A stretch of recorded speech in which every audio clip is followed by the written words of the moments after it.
एक बात कही थी कि अब हर हफ्ते या हफ्ते 10 दिन में हम जो भी सीसीएस रूल्स की गाइडलाइन है, जो भी हमारे राइट्स हैं, उनको लेकर के हम हर हफ्ते 10 दिन में एक क्लैरिफिकेशन लेकर के आएंगे, ताकि लोगों को ज़्यादा से ज़्यादा अपने रूल, अपने राइट पता होने चाहिए। बहुत सारे कन्फ्यूजन्स हैं लोगों के बीच में कि किस में क्या है क्या नहीं है। इन सब चीज़ों को लेकर के ये ज़रूरी था कि उन पर एक बार चर्चा हो। तो अभी जितने भी साथी जुड़ पाए हैं, आप सभी से एक बार गुजारिश है कि इसको शेयर कर दीजिए ताकि बाकी साथियों तक भी पहुंच जाए। और आज चूँकि सहालकों का दिन है, शादी बारात हो रहे हैं आजकल, तो ज़्यादा साथी नहीं जुड़ पाएंगे, मैं समझ रहा हूँ इस बात को, लेकिन टाइम था चूँकि, तो आज सोचा कि क्यों ना लाइव आकर के किसी एक मुद्दे पर डिस्कशन किया जाए और आप लोगों के सवाल भी लिए जाए। अगर कोई क्वेरी हो उससे रिलेटेड या कोई और भी क्वेरी हो तो उनको लेकर के भी हम सॉर्ट आउट कर सकें, उनका भी कुछ ना कुछ अपनी तरफ से जवाब दे पाएँ। तो मैं देख पा रहा हूँ विष्णु प्रकाश जी हैं, सच्चिदानंद सिंह, सचिन साहब हैं, अमरदीप जी हैं। आप सभी को नमस्कार। जितने लोग जुड़े हैं आप सभी को नमस्कार एक बार। और आपसे फिर गुजारिश करूंगा कि एक बार शेयर कर दीजिए, उसके बाद मैं प्रॉपर इस चीज़ को जो लेकर के आज आया हूं उसको हम लोग डिस्कस करते हैं। थोड़ा कनेक्शन स्लो दिखा रहा है आज, मेरे पास तो ठीक है सारी चीज़ें जी। अगर कोई सवाल हो तो आप लोग लिख दीजिए, नीचे लिख सकते हैं, तो आसानी से हम आप लोगों के क्वेश्चंस भी ले पाएंगे। और इनेबल, हमने क्वेश्चन आंसर को इनेबल कर दिया। अब अगर आप क्वेश्चन पूछेंगे तो क्वेश्चन की फॉर्म में हमारे पास पहुंच जाएगा।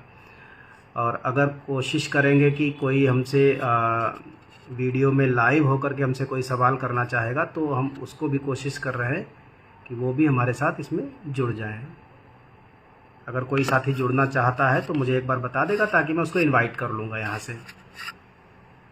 क्वेश्चन के फॉर्म में आप लिख दीजिए कि अगर आप कनेक्ट होना चाहते हैं तो हम, क्रांति सिंह जी आपका भी नमस्कार, हनुमान सिंह जी, गुरमीत सिंह जी, अमरदीप जी, आप सभी को नमस्कार। अभी मुझे आपका कोई भी कमेंट नहीं दिख रहा है, एक बार कमेंट कर देंगे तो चीज़ें क्लियर हो जाएंगी कि हाँ आप तक मेरा मैसेज पहुंच रहा है, ठीक से मेरी बात पहुंच रही है। एक बार थोड़ा सा आप लोग कमेंट ज़रूर कर दीजिए, कुछ ना कुछ, हाय, हेलो, नमस्कार, कुछ भी, ताकि ये एश्योर हो जाऊं कि हाँ कोई कमेंट अगर लिखेगा तो वो हम तक कमेंट पहुंचेगा। क्वेश्चन आंसर के लिए हमने ओके कर दिया है इसको। तो पिछले हफ्ते हमने ये प्लान किया था कि हफ्ते 10 दिन में कोई ना कोई हम इशू लेकर के आएंगे, कोई ना कोई गाइडलाइन लेकर के आएंगे, कोई ना कोई रूल लेकर के आएंगे जिसको हम यहाँ पर डिस्कस करेंगे। आज का जो हमारा डिस्कस करने का जो एजेंडा है वो है gratuity act. Basically gratuity act का जो मतलब जो मेन रूल है उसको ग्रेच्युटी एक्ट 1972 बोलते हैं। जो जैसा कि हमारा 1972 सीसीएस रूल्स है, वही हमारा ग्रेच्युटी रूल्स है। समय समय पर उसमें बदलाव होते रहे हैं।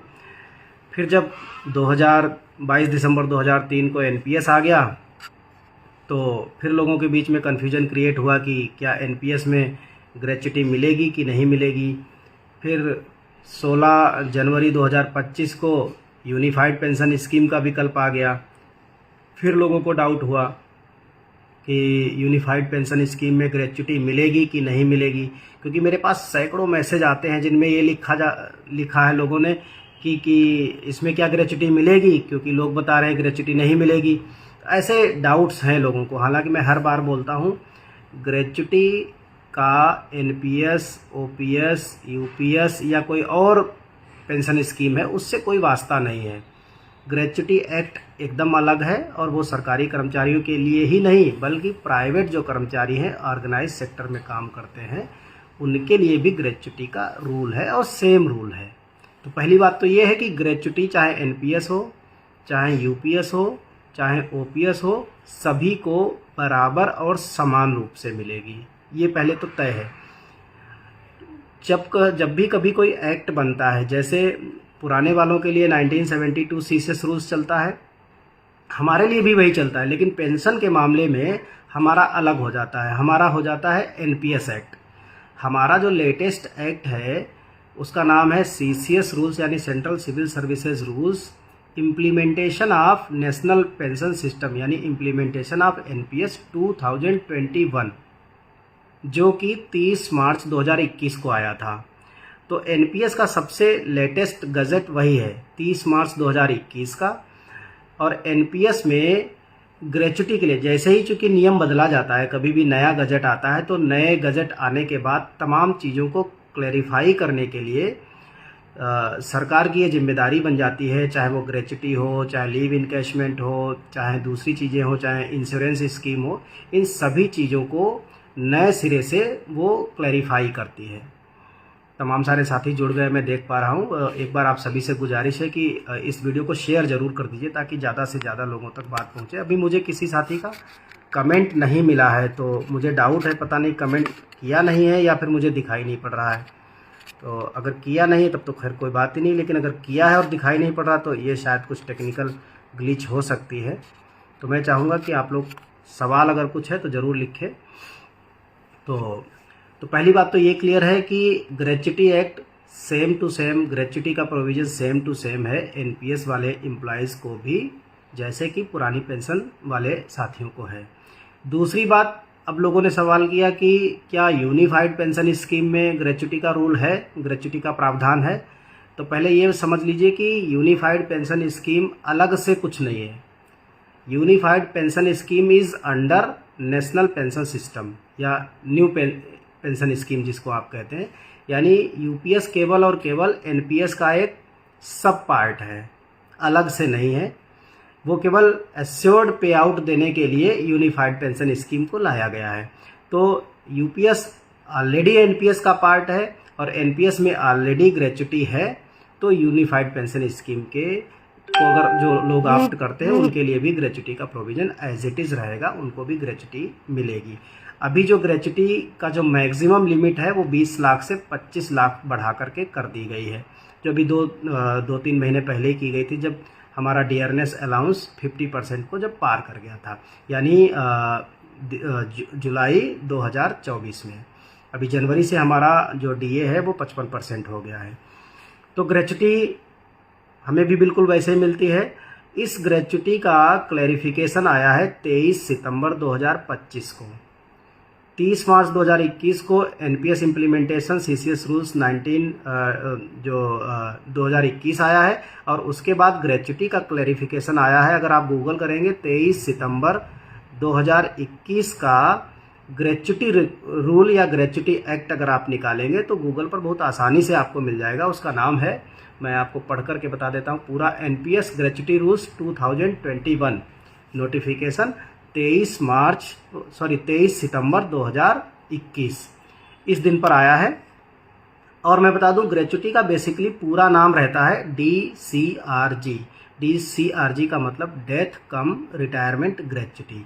तो ये बात समझने के लिए ज़रूरी है कि बहुत सारे साथी मुझे फ़ोन करके बोलते हैं, मैसेज करके बोलते हैं कि मैं जो है 18 साल की मेरी नौकरी हो गई है, अब मैं रिज़ाइन करके जाना चाहता हूँ, क्या मुझे पेंशन मिलेगी, क्या मुझे ग्रेच्युटी मिलेगी। तो उन सभी साथियों के लिए पहले मैं बता दूं, क्योंकि ग्रेच्युटी का रूल है वो ये कहता है कि ये डेथ कम रिटायरमेंट ग्रेच्युटी है, यानी कि ग्रेच्युटी का भुगतान केवल 2 ही परिस्थितियों में किया जाता है। पहला, या तो एम्प्लॉय की इन सर्विस डेथ हो जाए तब भुगतान हो जाएगा ग्रेच्युटी को, उसको कहेंगे डेथ ग्रेच्युटी। कहीं कहीं एक्सग्रेसिया भी देने का प्रोविज़न है, सेंट्रल गवर्नमेंट में कुछ डिपार्टमेंट्स में है, कुछ में बाकी में नहीं है। तो डेथ ग्रेच्युटी। दूसरा है रिटायरमेंट ग्रेच्युटी, यानी दूसरी कंडीशन है जब आप रिटायर हो रहे हों तो ही आपको ग्रेच्युटी का भुगतान किया जाता है। रिटायरमेंट 3 तरह का है, जैसा हम बहुत बार डिस्कस भी कर चुके हैं। वो 3 तरह कौन कौन से हैं? एक तो है जिसको हम कहते हैं वॉलंटरी रिटायरमेंट, जो अगर आपने 20 साल की नौकरी पूरी कर ली है फिर आप चाहें तो वॉलंटरी रिटायरमेंट लेकर के घर जा सकते हैं। ओपीएस वाले और एनपीएस वाले, अभी यूपीएस में तो 20 को बढ़ा करके 25 साल कर दिया गया है। तो अगर आप एनपीएस में हैं और 20 साल की नौकरी के बाद वॉलंटरी रिटायरमेंट लेना चाहते हैं तो ऐसे केस में आपको ग्रेच्युटी का भुगतान किया जाएगा। दूसरा है कंपलसरी रिटायरमेंट, जिसे आप 56J1 कहते हो। मतलब सरकार जब देखती है कि कोई भी अक्षमता के कारण आप काम नहीं कर सकते, वो चाहे शारीरिक अक्षमता हो और चाहे वो मानसिक अक्षमता हो या किसी और तरह की हो, जब ये जस्टिफाई हो जाता है कि कर्मचारी अब आगे भविष्य में सरकारी सेवाएं देने के लिए योग्य नहीं रह गया, तो उसको 56J के तहत 50 साल की उम्र के बाद उसे जबरिया रिटायर कर देती है। तो ऐसी स्थिति में भी ग्रेच्युटी का भुगतान किया जाएगा। और तीसरा रिटायरमेंट हम सब जानते हैं, वो सुपरएनुएशन है। जिस डिपार्टमेंट में जितनी एज निर्धारित है रिटायरमेंट की, कहीं कहीं 58 साल है, कहीं कहीं 60 साल है, कहीं कहीं 62 साल है, और किसी किसी डिपार्टमेंट में 65 साल है। जैसे यूनिवर्सिटी के प्रोफेसर्स हैं, डॉक्टर्स हैं, वो 65 साल पे रिटायर होते हैं। बहुत सारी जगहों पर 58 साल में रिटायरमेंट है, आमतौर पर रिटायरमेंट 60 साल में है। तो इन तीनों ही कंडीशन में, और चौथी कंडीशन डेथ या डिसेबिलिटी वाली, वहाँ पर ग्रेच्युटी का भुगतान किया जाता है। अब देखिए, ग्रेच्युटी के लिए, चूंकि ग्रेच्युटी का भुगतान किया जाएगा तो ग्रेच्युटी के लिए एक शर्त है। वो शर्त ये है कि अगर रिटायरमेंट हो रहा है इसके लिए, तो 5 साल की सर्विस, चूंकि रिटायरमेंट 5 साल की सर्विस से पहले हो ही नहीं सकता, लेकिन फिर भी मान लीजिए किसी आदमी ने 29 साल संविदा पे काम किया, फिर परमानेंट किया गया, परमानेंट करने के बाद वो 1-2 साल बाद ही रिटायर हो गया। तो ऐसी स्थिति में हालांकि सरकार ने ये व्यवस्था कर दी है अब आज की डेट में कि रिटायरमेंट पर फिर ये नहीं देखेगी कि 5 साल हुए थे या नहीं हुए। अगर 1 साल से कम है तो टोटल इमोल्यूमेंट्स का 2 गुने उसे ग्रेच्युटी देने का प्रावधान है। और अगर 1 साल से ज़्यादा है, 2 साल है, 2 साल से लेकर के 5 साल तक है, तो उसे 6 गुना टोटल इमोल्यूमेंट्स का, मतलब अगर 1 साल से नौकरी ज़्यादा है लेकिन 5 साल से नौकरी कम है, तो उसे टोटल इमोल्यूमेंट्स का 6 गुना ग्रेच्युटी देने का भुगतान है। और तीसरा जो कंडीशन है वो ये है कि अगर 5 साल से नौकरी ज़्यादा है लेकिन 12 साल से कम है, तो उनको तकरीबन 1 मिनट में इसको और क्लियर कर लेता हूँ, क्योंकि कोई भी डेटा गलत जाए तो ये है कि 5 साल से ज़्यादा है लेकिन 12 साल से कम है, तो उसे 12 गुना टोटल इमोल्यूमेंट्स का भुगतान ग्रेच्युटी के रूप में किया जाता है। और 12 साल से ज़्यादा है लेकिन 20 साल से कम है, 12 से 20 साल के बीच में है, तो उसे 20 गुना टोटल इमोल्यूमेंट्स का भुगतान ग्रेच्युटी के रूप में किया जाता है। फिर 20 साल से जब ज़्यादा होती है नौकरी, तो उसे टोटल इमोल्यूमेंट्स 33 गुना ग्रेच्युटी के रूप में उसको भुगतान किया जाता है। और ये 33 गुना अगर 25 लाख से ज़्यादा हो रहा है तो 25 लाख की ग्रेच्युटी उसको दी जाएगी, ये प्रोविज़न है। तो एक फार्मूला हमने बनाया था 12, 56, 20-20 और 20 से ऊपर फिर 33 गुना, 12, 56 फिर 20-20, मतलब 12 का मतलब 1 साल के अंदर है तो 2 गुना 12 हो गया, 56 मतलब 5 साल के अंदर है तो 6 गुना, फिर 12 साल के अंदर है तो 12 गुना, और 12 साल मतलब जो है 11 ईयर्स से और 20 साल के बीच में तो 20 गुना, मतलब 20-20 हो जाएगा। तो उसके बाद क्या है कि अगर 20 साल से ऊपर है तो 33 गुना। ये एक तरीके से याद करने के लिए कि इससे पता रहे कि कितनी लगभग ग्रेच्युटी बनती है। हाँ, अगर आप रिज़ाइन कर देते हैं बीच में, तो ये सबसे मतलब जो है एक ऐसी स्थिति है, कुछ डिपार्टमेंट्स में वहाँ पर ग्रेच्युटी देने का प्रोविज़न है, खास करके वो डिपार्टमेंट्स जहाँ पर ministry of labour and employment की, यानी जहाँ पर ट्रेड एक्ट, जिसे लेबर एक्ट आप कहते हो, जिन डिपार्टमेंट्स जैसे हॉस्पिटल्स में वहाँ लेबर एक्ट लागू होता है, रेलवेज़ में वहाँ लेबर लॉज लगते हैं, या फिर पीएसयूज़ में भी वहाँ पर लेबर लॉज लगते हैं कर्मचारियों पर। तो जहाँ पर लेबर लॉज लगते हैं वहाँ पर आमतौर पर जो लोग भी रिज़ाइन करके चले जाते हैं उन्हें भी उनकी नौकरी के वर्ष के अनुसार ग्रेच्युटी का भुगतान कर दिया जाता है। लेकिन प्योर सेंट्रल जो गवर्नमेंट एम्प्लॉयज़ हैं वो अगर रेजिग्नेशन दे करके, नौकरी छोड़ करके, इस्तीफ़ा दे करके अगर जाते हैं तो उस कंडीशन में उनको ग्रेच्युटी नहीं दी जाती है। मेरे पास बहुत सारे लोगों के ये सवाल आते हैं कि मैं 10 साल 15 साल की नौकरी हो गई, अब मैं इस्तीफ़ा देना चाहता हूँ, नौकरी नहीं करूँगा, मुझे कितनी पेंशन मिलेगी। तो उनके लिए इम्पोर्टेंट है कि पेंशन ऐसे नहीं मिलती। एनपीएस में तो पेंशन का सर्विस से लेना देना ही नहीं है। एनपीएस में तो कॉर्पस बेस्ड पेंशन है, जितना कॉर्पस इकट्ठा हुआ उसी के हिसाब से आपको पेंशन मिलेगी। तो वहाँ सर्विस के जो सेवा के वर्ष है उससे कोई उनका ताल्लुकात ही नहीं है। जितना कॉर्पस इकट्ठा हुआ है उसी हिसाब से आपको पेंशन मिलेगी। दूसरी बात कि ग्रेच्युटी का भुगतान आपको ऐसे केसेस में नहीं किया जाता है। कई बार जेसीएम ने भी इस मुद्दे को उठाया है, बहुत सारे लोगों ने इस मुद्दे को उठाया है कि बाकी जगहों पर जहां 5 साल से ऊपर नौकरी लोग करते हैं और छोड़ करके चले जाते हैं, लेबर लॉज जहां पर लागू होते हैं, वहां पर जब ग्रेच्युटी का भुगतान किया जाता है तो ऐसी स्थिति में सेंट्रल गवर्नमेंट के एम्प्लॉइज़ को भी ग्रेच्युटी का भुगतान किया जाए। लेकिन अभी मतलब जो है ऐसा साधारणता कोई ऐसा एक्ट नहीं आया है। अब मुझे आप लोगों के कमेंट भी मिल रहे हैं तो मैं उनके भी जवाब दूंगा, क्योंकि अभी तक एक भी कमेंट मुझे मिला नहीं था, फिर इकट्ठे कमेंट आए हैं। शायद ये नेटवर्क स्लो होने की वजह से ये प्रॉब्लम हो रही है। काफ़ी लोग जुड़े भी हैं, हो सकता है बहुत सारे कमेंट भी आए हों जी। तो मेरा कहने का मतलब है ये डिमांड कई बार की गई है, लेकिन अभी तक कोई ऐसा जनरल सर्कुलर नहीं निकाला गया है जिसमें ये कहा गया हो कि सेंट्रल गवर्नमेंट के एम्प्लॉइज़ अगर इस्तीफ़ा दे करके चले जाते हैं तो उनको ग्रेच्युटी का भुगतान किया जाए। तो कहीं कहीं भुगतान हो भी जाता है, आमतौर पर उन्हें ग्रेच्युटी का भुगतान नहीं मिलता है। प्रदीप कुमार सिंह जी, आपका भी स्वागत है। आपका मैसेज मुझे मिल गया। उत्तर प्रदेश में बदलाव आ रहा है। बिल्कुल 13 अप्रैल को हम लोग उत्तर प्रदेश की राजधानी लखनऊ में पहुंच रहे हैं और लखनऊ में हमने पहले भी सभी लीडरान से भी अपील की है। बहुत सारे लोग हमें लिखते हैं कि सारे लोग एक प्लेटफार्म पर आ जाइए, तो ये उसका एक इनिशिएटिव है कि हम लोग लखनऊ में उत्तर प्रदेश के लीडरान को इनवाइट कर रहे हैं। जितने भी लोग आए वहाँ पहले बैठिए, चर्चा करते हैं कि पुरानी पेंशन बहाली की लड़ाई अब आगे कैसे लड़ी जाए। हमारी जो लड़ाई है इसका कौन सा स्टेप ठीक नहीं है, क्योंकि अगर आप अपना एनालिसिस नहीं करते हैं, आप चाहे जितने मजबूत हों, लेकिन कई बार खुद का भी रिव्यू करने की ज़रूरत पड़ती है, खुद को भी एनालाइज करने की ज़रूरत पड़ती है, खुद को भी आलोचना समालोचना की दृष्टि से देखना पड़ता है कि आपकी कौन सी रणनीति, कौन सी गतिविधि ठीक नहीं है, वो बियॉन्ड द ट्रैक है, तो उसको ठीक करने की ज़रूरत है। क्योंकि अगर आप ऐसा नहीं कर रहे तो जाहिर सी बात है, इसको हमारे यहाँ एक टर्म कहा जाता है, if you are fail to plan then it means you are planning to fail. अगर आप प्लानिंग नहीं कर पा रहे हैं तो जाहिर सी बात है आप फेल होने की तैयारी कर रहे हैं। अगर आप प्लानिंग करने में फेल हैं तो डेफिनेटली आप फेल होने की प्लानिंग में हैं।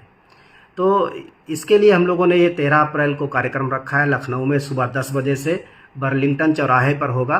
तो जो लोग भी आसपास से पहुंच सकते हैं, उनके जो भी सवाल हों, उनकी जो भी क्वेरीज़ हों, या जो कहते हैं कि सब लोगों को एक छत के नीचे एक प्लेटफार्म पर आना चाहिए, तो एक प्लेटफार्म पर आइए, वहाँ बात रखी जाए।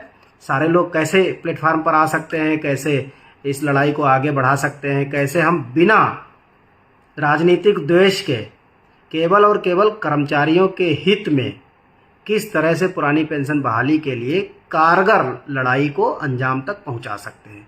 इसके लिए हम लोग इकट्ठे हो रहे हैं। तो जितने लोग, अरे अनिल कपूर साहब आज दिख रहे हैं, बड़ा अच्छा लगा आपको देख करके। हमारे रिटायर्ड साथी हैं और वो भी इस आंदोलन में शुरू से, जब हम लोगों ने 2016-17 में शुरू किया था, तब से जुड़े हुए हैं और हमेशा मोटिवेशन करते रहते हैं, हम लोगों को हौसला अफजाई करते रहते हैं। तो ये था ग्रेच्युटी को लेकर के। ग्रेच्युटी अभी मतलब अभी तक कोई ऐसे आदेश नहीं हुए हैं कि आप इस्तीफ़ा दे करके चले जाएं और आपको ग्रेच्युटी का भुगतान कर दिया जाए। हाँ, बहुत सारे लोग पूछते हैं कि अगर वो सस्पेंड हो गए थे तो वो क्या टाइम जोड़ा जाएगा? सस्पेंड होने के बाद जब बहाल हो गए हैं तो वो भी टाइम जोड़ा जाएगा। छुट्टियां भी अगर आपने ली हैं, मंजूर हैं, छुट्टियां अलाउड हैं, तो वो भी टाइम जुड़ता है। यहाँ तक कि अगर आपने ट्रेनिंग की है किसी टाइम पर, वो भी जुड़ता है। प्रोबेशन का पीरियड भी जुड़ता है। और अगर आप कहीं डेपुटेशन पर गए हैं तो वो टाइम भी जुड़ता है। तो वहाँ तक कोई दिक्कत ऐसी नहीं है। अब प्रदीप जी का एक और सवाल है, शायद जो रिटायर्ड जा चुके हैं उनको एश्योर्ड पे आउट लेने के लिए क्या करना पड़ेगा? उनके लिए फार्म B2 है, वो फार्म भर करके देंगे अपने ऑफिस में। सिंपली एक एप्लीकेशन देंगे और फार्म B2 में एप्लीकेशन है, वो उनको केवल भर के देना है। सारी कैलकुलेशन उनको खुद करेगा ऑफिस। वो बता देगा कि बैक डेट से, मान लीजिए कोई व्यक्ति 2021 में रिटायर हो गया था NPS में और उसे 1000-2000 रुपये की पेंशन मिल रही है, तो उसको इतना करना है कि यूनिफाइड पेंशन स्कीम के लिए वो एक एप्लीकेशन लिखेगा अपने ऑफिस को जो भी उसका HOD है वहाँ का, उसको लिखेगा और फॉर्म B2 करके भर के देगा। बाकी सारा प्रोसीजर ऑफिस वाले कर लेंगे, उसे बैक डेट से यूपीएस के तहत पेंशन मिलेगी जो गारंटीड वाली पे आउट है। और जो भी फॉर्मेलिटीज़ करनी पड़ेंगी फिर वो बता देंगे। और बेसिक शिक्षक को ग्रेच्युटी मिलेगा कि नहीं, देखिए बेसिक में एक डील हुआ था उत्तर प्रदेश में, बाकी रिटायरमेंट 60 साल की उम्र पे होते हैं और बेसिक वालों के रिटायरमेंट 62 साल की नौकरी पूरी करने के बाद होते हैं। तो बेसिक के डिपार्टमेंट ने सरकार से एक डील की थी कि उन्हें ग्रेच्युटी नहीं चाहिए, उन्हें 2 साल की एक्स्ट्रा नौकरी चाहिए। तो बेसिक डिपार्टमेंट में उत्तर प्रदेश में 2 साल आपको ज़्यादा नौकरी करने को मिलता है, ग्रेच्युटी हटा ली थी सरकार ने। तो ये आप लोगों के ऊपर है, आप लोग ग्रेच्युटी लागू करवा लीजिए, पहले रिटायरमेंट ले लीजिए। तो ये तो सरकार के साथ जब टाई अप कर लिया डिपार्टमेंट ने तो वो तो पर्सनल केस हो गया। एक साहब सवाल लिख रहे हैं एनपीएस ठीक है या यूपीएस, ये दोनों ही ठीक नहीं है, लेकिन अभी तो हमारे पास 2 ही हैं, हम लोग तो ओपीएस की लड़ाई लड़ रहे हैं।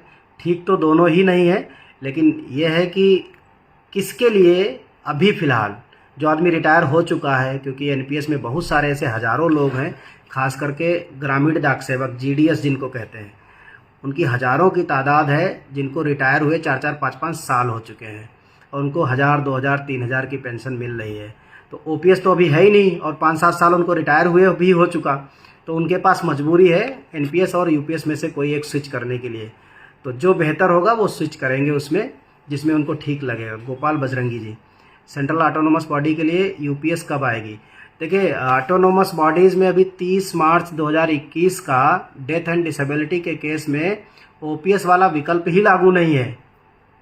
अभी 3 मार्च 2023 को जो आदेश जारी किए गए थे जिसमें ये कहा गया था कि अगर नोटिफिकेशन या एम्प्लॉयमेंट जो है वो 22 दिसंबर 2003 से पहले का है तो उनको एनपीएस से ओपीएस में स्विच किया जाएगा। अभी वही नहीं इम्प्लीमेंट हो पाया है, तो यूनिफाइड पेंशन स्कीम को भी आने में ऑटोनोमस बॉडी में वक्त लगेगा। हम तो कोशिश ये कर रहे हैं कि सेंट्रल ऑटोनोमस बॉडीज़ को भी सेंट्रल गवर्नमेंट एम्प्लॉयज के साथ साथ इंडोर्स कर लिया जाए, ये अलग से व्यवस्था ही खत्म हो जाए, ये अलग से व्यवस्था ही ना रहे। कुमार उत्कल जेना जी का कोई सवाल है, कोई एम्प्लॉय 2026 मार्च को अगर रिटायर होगा, मार्च 2026 को, वो आदमी का पेंशन यूपीएस में कैसे कैलकुलेट होगा? देखो यूपीएस में पेंशन सेवा वर्ष आधारित है। 2026 में अगर वो रिटायर होगा मार्च में तो उसकी कितने साल की नौकरी, मान लीजिए उसने 22 साल नौकरी की, तो मोटा मोटा 22 दूना 44%, यानी जो एवरेज सैलरी होगी उस साल की उसका 44%, बेसिक का 44% उसकी पेंशन बनेगी और 44% प्लस डियरनेस रिलीफ जिसे डीए या डीआर कहते हो वो, तो उतनी पेंशन बनेगी। ये कैलकुलेशन का फार्मूला होगा। मनीष भार्गव जी आपको भी नमस्कार, बहुत अच्छा लगा, मेंटर साथी हैं दिल्ली के और एक शानदार लेखक हैं और बहुत बढ़िया लिखते हैं, मतलब जो है प्रशासनिक में। तो मनीष भार्गव जी को बोलता हूँ कि मैंने श्रीलाल शुक्ल जी के ऊपर पीएचडी की थी, तो राग दरबारी, तो श्रीलाल शुक्ल जी की जो कालजयी रचना है वैसा ही लिखते हैं। कचहरी नामा आपकी किताब है, बहुत शानदार किताब है, मैंने पढ़ी है, आपने किताब दी थी। बहुत बहुत धन्यवाद आपका। हितेंद्र बहादुरगढ़ जी नमस्कार, गोपाल जी नमस्कार। सीएपीएफ के बारे में भी तो बताओ। मनदीप हुड्डा जी, क्या बताना है आप सवाल लिखिए। बीआरओ यानी बॉर्डर रोड ऑर्गेनाइजेशन, आप सवाल लिखिए, मैं बताता हूँ। सीएपीएफ की बात हर रोज़ उठाता हूँ, हमेशा ये डिमांड करता हूँ कि जो सेंट्रल आर्म पुलिस फोर्सेज हैं या पैरामिलिट्रीज हैं उनको 20 साल में वॉलंटरी रिटायरमेंट दिया जाए, 25 की जगह 20 साल, और डे 1 से पेंशन देने का प्रोविज़न किया जाए। इसकी लड़ाई चल रही है, इसकी बात हम लोग बार बार उठाते हैं। और किसी साथी का कोई क्वेश्चन हो तो मैं ले लेता हूँ। यूपीएस में एम्प्लॉय कंट्रीब्यूशन कितना वापस होगा, एक सवाल है। देखिए यूनिफाइड पेंशन स्कीम अगर आप ऑप्ट करते हैं तो आपका कंट्रीब्यूशन प्लस गवर्नमेंट का कंट्रीब्यूशन सारा का सारा सरकार के पास चला जाता है, उसमें से कुछ भी नहीं मिलता। लमसम अमाउंट को कैलकुलेट करने का तरीका एकदम अलग है। लमसम अमाउंट मिलेगा आपका आखिरी महीने का बेसिक प्लस डीए बटे 10, यानी बेसिक प्लस डीए को जोड़ दो उसका 1/10 निकाल लो, फिर जितने साल की नौकरी है, मान लीजिए 18.5 साल की नौकरी है तो 18.5 को 2 से गुणा कर दो, तो 18 दूनी 36, 37, यानी 37 से गुणा कर दो आपके आखिरी बेसिक प्लस डीए को। ये आपको लमसम अमाउंट मिलता है। हालांकि यूनिफाइड पेंशन स्कीम में भी ये व्यवस्था की गई है कि आप चाहें तो इंडिविजुअल कॉर्पस का 60% तक विड्रॉ कर सकते हैं, यानी कि 10 + 10, क्योंकि इंडिविजुअल कॉर्पस में क्या रह जाएगा, आपका 10% हर महीने का और हर महीने का सरकार का 10%, वहाँ 14 नहीं रह जाएगा। तो 10 + 10 यानी जो 20% हर महीने की सैलरी है और उस पर जितना ब्याज लगा, यानी इंडिविजुअल कॉर्पस में जितना पैसा होगा उसका 60% तक आप विड्रॉल कर सकते हैं। लेकिन अगर आप 60% विड्रॉल कर लेंगे तो आपकी पेंशन, ऐसे समझिए कि मान लीजिए आपने 25 साल नौकरी की तो आपको पेंशन बनी 50%। आपका बेसिक है, एवरेज बेसिक 12 महीने का 1 लाख रुपया है, तो आपकी पेंशन बनी 50,000 रुपये महीना प्लस डीए या डीआर कह लीजिए, उसको अभी छोड़ देते हैं क्योंकि वो तो प्लस रहेगा ही। अगर आपकी 50,000 बनी बेसिक पेंशन और आपने मान लीजिए टोटल कॉर्पस था इंडिविजुअल कॉर्पस में 1 लाख रुपए और उसमें से आपने 60% निकाल लिया, तो अब बचा 40,000 रुपये, तो वो हो जाएगा 40,000 डिवाइडेड बाई 1 लाख, यानी 40,000 का 4 जीरो काट दिया, 1 लाख का 4 जीरो काट दिया, तो 4/10, यानी कि 4/10 का मतलब हो गया 0.4, यानी आपकी जो 50,000 थी उसको 0.4 से गुणा कर दीजिए, यानी कि वो बची 20,000। अब या आपकी पेंशन बनेगी लास्ट बेसिक की जो बनेगी वो 20,000 प्लस डीआर ये बनेगी। जहां आपकी 50,000 बननी थी वो रह जाएगी 20,000। तो आप देख लीजिए कि 20,000 कितना है, 50,000 का कितना प्रतिशत है, आधे से भी कम है। तो सिंपल सी बात आप समझ जाएंगे। जैसे ही आप विड्रॉ करेंगे वैसे ही आपकी लास्ट बेसिक की जो पेंशन होगी वो कम हो जाएगी। हाँ, आप उसमें से 60% निकाल सकते हैं, बिल्कुल एनपीएस की तरह।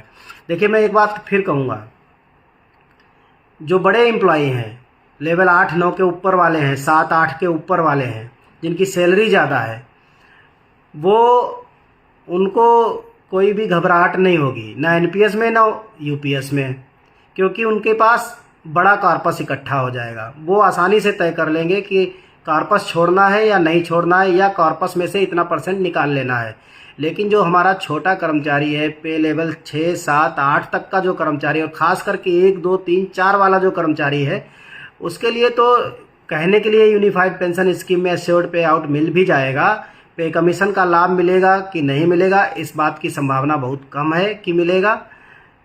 आप मान के चलिए कि उन्हें पे कमीशन का लाभ से बाहर रखने की तैयारी कर ली है सरकार ने, क्योंकि यूनिफाइड पेंशन स्कीम को इन्होंने बोला है फंड बेस्ड पेंशन स्कीम।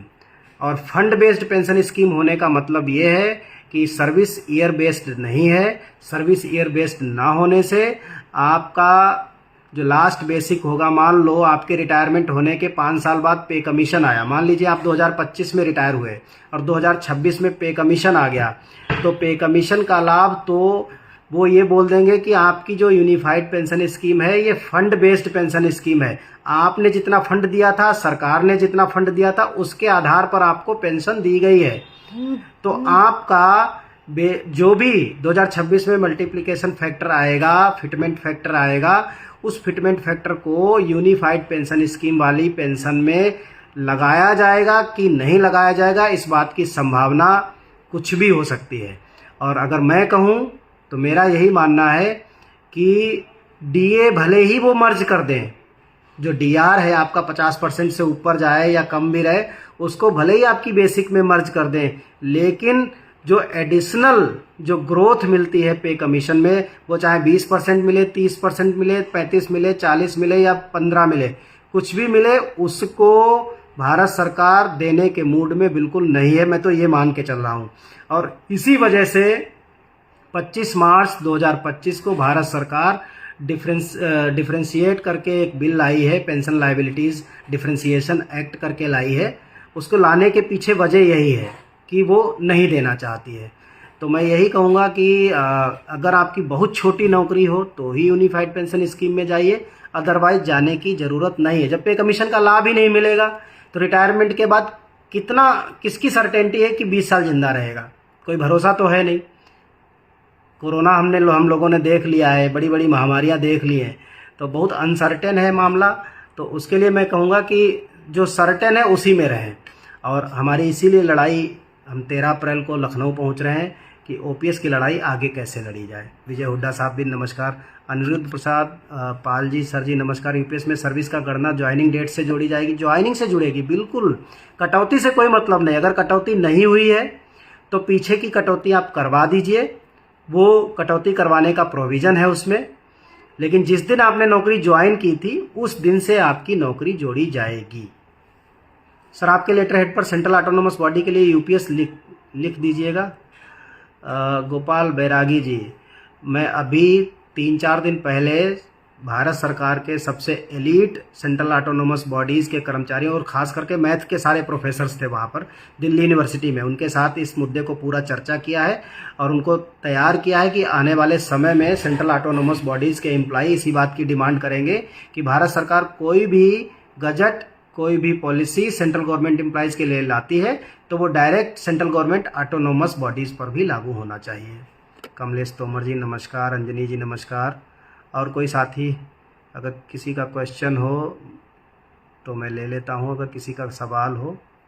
हाँ, योगेंद्र सिंह जी, जिनका एनपीएस नहीं कट रहा है वो पेंशन बनेगी या 21 साल की सर्विस? भैया मैंने कहा कि अगर एश्योर्ड पेंशन लेनी है तो पीछे का पेमेंट आपको कटवाना पड़ेगा। कटवा सकते हैं, नहीं कटी है ये कोई बड़ा मैटर नहीं। बहुत सारे लोगों का नहीं कटा है, वो कटवा सकते हैं आप। यूपी में यूपीएस लागू कब होगी? अब ये तो भविष्यवाणी तो नहीं कर सकते, लेकिन हो ही जाएगा। दोनों जगह सेंट्रल और वहाँ एक ही सरकार है तो हो ही जाएगा एक आध 4 महीने में, 2-4 महीने में। We are waiting eagerly for OPS. हाँ, अब ये तो सभी कर रहे हैं, सारे लोग कर रहे हैं। किसी को अभी कहाँ, अभी तो लागू नहीं हो पाया। अमित कुमार सिंह जी कह रहे हैं यूपीएस में पेंशन मिलना शुरू। अरे फाइल प्रोसीजर में कम से कम 2 महीना लगता है और 30 जून तक तो सरकार ने टाइम दिया है ऑप्ट करने का। तो इसका मतलब ये हुआ कि जो लोग अभी से ऑप्ट करेंगे उनको भी जून के बाद ही मिलना स्टार्ट हो पाएगा, इतनी जल्दी नहीं हो पाता है। नमस्कार पटेल साहब, कुमार उत्कल जैना साहब। पे फिक्सेशन में बेसिक हो जाएगा, बेसिक ज़्यादा हो जाएगा। हाँ बिल्कुल बेसिक ज़्यादा हो जाएगा, बट रिटायरमेंट में टाइम पे फिक्सेशन लागू नहीं हुआ होगा। सवाल क्लियर नहीं हो पा रहा है। दोनों पति पत्नी के मरने के बाद यूपीएस में कार्पस वापस मिलेगा? नहीं मिलेगा। इसीलिए मैं बोलता हूँ यूपीएस बिल्कुल बेकार है। मान लीजिए, देखिए मेरे पास एक बहुत बड़े ब्यूरोक्रेट है, मैं नाम नहीं लूँगा, उन्होंने अपनी कैलकुलेशन करके भी भेजी थी, बहुत शानदार कैलकुलेशन है। उन्होंने हमसे ये कहा भी कि यूनिफाइड पेंशन स्कीम में ज़्यादा बेनिफिट है, तो कैलकुलेशन बेस पर ज़्यादा दिखती है, लेकिन जब आप देखते हैं सर्टेनिटी अनसर्टेनिटी का रेशियो क्या है तब आपको लगेगा। मान लीजिए 1 करोड़ रुपए है रिटायरमेंट पर, आपने 50 लाख ले लिए और 50 लाख की एन्युटी करा ली। 50 लाख की एन्युटी 25,000 हो गई, 25,000 रुपये पेंशन मिलना शुरू हो गया। और मान लो 2 महीने बाद मर गया कोई एम्प्लॉई, तो अब पहली बात तो उसकी पत्नी को 25,000 का 60% नहीं होगा, 25,000 सेम टू सेम चलती रहेगी। मान लो 2-4 महीने बाद पत्नी भी मर गई, तो अब अगर माइनर बच्चे हैं तो वही 25,000 उन बच्चों को भी चलता रहेगा, वहाँ भी कटौती नहीं होगी। फिर मान लो बच्चे अगर बालिग हो चुके हैं, मेजर हो गए हैं, तो उन बच्चों को वो जो 50 लाख की एन्युटी आपने कराई थी वो 50 लाख एज इट इज़ उनको गिफ्ट मनी के तौर पर मिल जाएगा। तो ये अगर मैं कहूँ कि यूपीएस से कम इस मामले में तो एनपीएस बढ़िया है। जब सर्टेनिटी है नहीं, जब इस बात की कोई क्लैरिटी नहीं है कि सरकार पे कमीशन का लाभ उनको देगी, तो क्या फ़ायदा रहा? तो कम से कम हम फंड तो लेकर के निकलेंगे, तो हमारी लड़ाई जारी रहेगी ओपीएस की। और यूपीएस में एम्प्लॉय कंट्रीब्यूशन नहीं सवाल देख पाया। हितेंद्र जी नमस्कार। किसी योजना के तहत ही किया है? सरकार ने किसी योजना के तहत। अब कर्मचारी सिर्फ इस समय इसमें फंसा है कि फंड लें या मासिक पेंशन। ये बड़ा कैलकुलेटिव हो गया है मसला हितेंद्र जी। जिसकी जितनी नौकरी पूरी कैलकुलेशन करे, बैठ करके इत्मीनान से 2 बार 3 बार 4 बार 5 बार करे तब फैसला ले। इसलिए 3 महीना है, अभी जल्दबाजी ना करे कोई साथी, आराम से कैलकुलेशन कर ले तब ले फैसला। मेरा रिटायरमेंट 2050 में है, मुझे एनपीएस में रहना चाहिए या यूपीएस में? साहब 25 साल की लंबी नौकरी है, और 4 से 10 साल आपको हो भी चुका है, क्या ज़रूरत है यूपीएस में जाने की, सारा कॉर्पस देने की। थोड़ा और बढ़ा लीजिए कंट्रीब्यूशन। और जब डेथ एंड डिसेबिलिटी में ओपीएस का ऑप्शन खुला ही है, तो हमारी डिमांड अभी भी है कि एक बार रिटायरमेंट पर हमें यही ऑप्शन और मिल जाए तो हो सकता है एनपीएस में ही हम ओपीएस ले आएंगे। हम क्यों जाएं यूपीएस में? हम पहले क्यों शर्त लगा दें कि हम रिटायरमेंट पे अपना सारा कॉर्पस दे देंगे, और अगर हम विड्रा भी करेंगे 60%, कोई नहीं जानता है कितना पे कमीशन आएगा कि सरकार कल को वो भी बंद कर देगी। राजी रऊफ उल्ला साहब आपका sir, I have consumed 9 years of service till now and 22 years of service is left from now, which option? 22 + 9 31 years। मैं कहूँगा यूपीएस में मत जाओ, आप अभी बने रहो, कुछ करने की ज़रूरत नहीं है। किसी ने कुछ और भी मैसेज किया था, सर नमस्कार, सर्विस का करना ज्वाइनिंग डेट से, ओह सॉरी, हाँ ये चेंज हो गया था। ये तो मैं जवाब दे चुका हूँ, इस पर जवाब दे चुका हूँ। नमस्कार, क्या इसकी आशंका है कि सरकार ने एनपीएस यूपीएस महाराष्ट्र में जीपीएस इन योजना में कर्मचारी को विभाजित किया है? नहीं, ये तो मैं नहीं मानता। लड़ाई तो चल रही है, कहाँ कमज़ोर हुई है लड़ाई, और बढ़ रही है, मजबूत हो रही है लड़ाई, और लोग गुस्से में आए हैं। सर ईएल बढ़ाने की मांग याद है या नहीं? तो पे कमीशन की बात है। पे कमीशन पहले फार्मली गठित तो हो जाए, इस महीने गठित होना है, इस हफ्ते ही गठित होना है, बल्कि आजकल में कभी भी आ सकता है। देखिए आज मेरे ख्याल से बृहस्पति है, कल शुक्रवार, शनिवार, रविवार, मुझे उम्मीद है 3-4 दिन में पे कमीशन पर तस्वीर साफ हो जाएगी, कौन चेयरमैन है, कौन मेंबर है जी। ठीक है, बहुत बहुत धन्यवाद। और किसी का 37 साल की नौकरी में बने रहिए, एनपीएस में कहीं जाने की ज़रूरत नहीं है। धीरेन्द्र सिंह जी लखनऊ में स्वागत है आपका। एक बार फिर आप सभी साथियों से गुजारिश करूंगा, बहुत सारे साथी अभी भी जुड़े हैं, 80 से ऊपर साथी अभी भी जुड़े हैं, कि 13 अप्रैल को हम लखनऊ पहुंच रहे हैं, और जितने लोग हो सकता है आप अपना गुस्सा, अपना सजेशन, आप अपनी बेचैनी या जो भी है, सवाल, क्वेरी, कुछ भी है, वो लेकर के 13 अप्रैल को लखनऊ में मिले। तो लखनऊ में हम लोग एक बड़ी चर्चा के बाद कैसे आंदोलन को आगे बढ़ाएंगे, किस तरह से हम लोग लेकर के चलेंगे, उस पर चर्चा करेंगे और बड़े फैसले लिए जाएंगे वहाँ पर। बहुत बहुत धन्यवाद। क्या पे कमीशन में ही में एचआरए बढ़ेगा? नहीं, एचआरए तो पे कमीशन में घटेगा पहले, क्योंकि डीए घट जाएगा ना, तो वो फिर वही आ जाएगा। पहले जो था 9, 18, 27, तो संभवतः वही आएगा। तो बढ़ेगा तो नहीं, 10, 20, 30 से ऊपर तो नहीं जाएगा, या तो 9, 18, 27, क्योंकि 7 से नीचे नहीं जा सकता। जो मेरी कैलकुलेशन है उसमें 7% से नीचे नहीं जा सकता, यानी 7 या 21। तो 7 से ऊपर रहेगा तो 8 या 24, यानी 24% से नीचे टॉप क्लास की सिटीज में जा ही नहीं सकता नीचे एचआरए। तो और हमारे पास पहले था 24, 27 था पहले, तो होपफुली कि 9, 18 और 27 ही रहेगा। बहुत कम हुआ तो 8, 16 और 24 होगा। यूपीएस में ऑन ड्यूटी डेथ में ओपीएस है, क्लैरिटी नहीं है इस बात पर दिव्येश कोटड़िया जी, इस पर बिल्कुल भी क्लैरिटी नहीं है। यूपीएस में कहीं भी इस बात का जिक्र नहीं किया गया है कि यूनिफाइड पेंशन स्कीम को ऑप्ट कर लेने के बाद अगर रिटायरमेंट से पहले उसकी डेथ हो जाए तो उसके साथ क्या होगा, कोई नहीं जानता। लेकिन पेंशन सेक्रेटरी साहब ने अपने मुंह से हमारे साथ बैठक में कहा था कि वही होगा जो एनपीएस में होता है। तो जब लिखा नहीं है तो कोई बाबू इसको मानेगा नहीं। तो इस पर क्लैरिटी आएगी, सरकार से उसको क्लैरिटी देनी है, भी क्लैरिफिकेशन जारी करेगी। मेरा विद्यालय दिसंबर 2006 में, लेकिन अनुमोदन 98 में हुआ, पुरानी सेवा जोड़ी जाएगी। अगर आप रेगुलर 2000 एनपीएस आने के बाद रेगुलर हुए हैं तो नहीं जोड़ी जाएगी, और अगर पहले हो गए तब तो वैसे ही आपको पीएस में चले गए होंगे। अभी तक तो ऐसा जोड़ा नहीं जाता है, बाकी आगे देखते हैं। यूपी में एचआरए 1340 रुपये मिलता है। नवीन सिंह राजपूत जी, ये देखो यूपी में एचआरए ठीक नहीं मिलता है, इसके लिए तो यूपी के संगठनों को लड़ाई लड़नी पड़ेगी, और यूपी के संगठन अगर इस काम को नहीं करा पा रहे हैं तो हम लोग क्या कहें। तो हम लोग सेंट्रल इसमें जो हम 13 अप्रैल को अपनी कमेटी बनाने जा रहे हैं, जो पूरा चर्चा होगी, तो अगर इस मुद्दे को आप लोग उठाते हैं वहाँ आकर के, मैं तो आप ही से कहूँगा कि आप आइए, इस मुद्दे को रखिए, वहाँ पर इंडोर्स कराइए। अगर ये मुद्दा ऐड होता है हमारे संगठन में 13 अप्रैल को, तो हम आपसे वादा करते हैं कि उत्तर प्रदेश में हाउस रेंट अलाउंस को हम ठीक कराएंगे। ये हम कमिटमेंट कर सकते हैं। थैंक यू नवीन जी। मलिक रफ़ीक साहब जम्मू कश्मीर से जुड़े हैं, नमस्कार, आप सभी को नमस्कार। चलिए, मेरे ख्याल से CAPF के लिए कुछ बोलिए सर। मैं बहुत बार बोल चुका हूँ सुशांत जी, CAPF के लिए मैं बहुत बार बोल चुका हूँ। लड़ाई जारी है। CAPF को 20 साल में वॉलंटरी दिलवाएंगे, ये हमारा कमिटमेंट है। यूपी पुलिस में HRA 800 रुपये मिलता है। जी गोविंद यादव जी, आप लोग 13 अप्रैल को अपने प्रतिनिधि भेजिए, 13 अप्रैल को लखनऊ में। गोविंद यादव जी, आपसे भी कह रहा हूँ, अंजनी कुमार ही सच्चे लीडर हैं। जी नहीं, हमारे हिसाब से सारे लोग सच्चे लीडर हैं सर। जीतने की भूख पैदा करनी होगी। यूपीएस सरकार ने लोगों से अभिप्राय मांगे थे, तो क्या उस पर कोई विचार नहीं किया?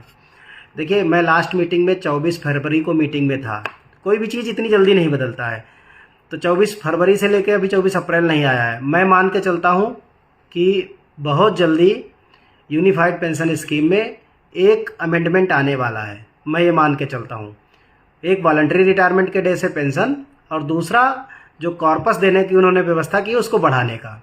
लेकिन देखते हैं कि क्या होता है। जब तक कुछ बदल नहीं जाता तब तक हम तो एक्सेप्ट नहीं कर रहे हैं उसको। मेरा NPS रुपीज़ 11 लाख अभी है, रिटायरमेंट 2047 है, काफ़ी समय है अभी, 25 और 22-47, तो अभी बहुत लंबा समय है। मैं तो कहूँगा कि बने रहिए अभी NPS में। ठीक है, मोहम्मद यूसुफ यातू साहब, आपको भी मैंने देख लिया, नमस्कार। आप सभी साथियों को बहुत बहुत धन्यवाद। जय हिंद, जय भारत, कि आपने अपना कीमती वक्त दिया, सुना। 2026 में रिटायर हो रहे हैं, उनके लिए फ़ोन कर लीजिएगा, मेरा नंबर है। अब जो भी क्वेश्चन है आप मुझे पर्सनल डाल दीजिएगा, मैं जवाब दूंगा ज़्यादा से ज़्यादा लोगों के सवालों के। Thank you so much. Nikunj ji, आपका मिल चुका है, आपसे बहुत बार बात कर चुके हैं, आपको जवाब भी मैं दे चुका हूँ। आपने कई लोगों की कैलकुलेशन भी करा ली। अब तो बिल्कुल कैलकुलेटर मत बनाइए मुझे कि एक आध, चलो ठीक है, मैं प्रॉपर। अरुण वर्मा जी, नमस्कार भैया, आपको भी नमस्कार। UPS पे उनको क्या सिलेक्ट करना चाहिए, MP SC या UP? अच्छा, महेश लावड़े साहब, आपका सवाल ही क्लियर नहीं हो पा रहा है। सवाल क्लियर होता तो मैं ज़रूर जवाब देता। श्याम सागर जी, आपसे मिलते हैं 13 अप्रैल को। Thank you so much. मेरे ख्याल से आज का जो हमारा मेन मुद्दा था, मेन टॉपिक था ग्रेच्युटी, तो वो भी कंप्लीट हुआ और सारी बातें भी हो गई। थैंक यू सो मच, बहुत बहुत धन्यवाद। जय हिंद, जय भारत, जय all India NPS employees federation.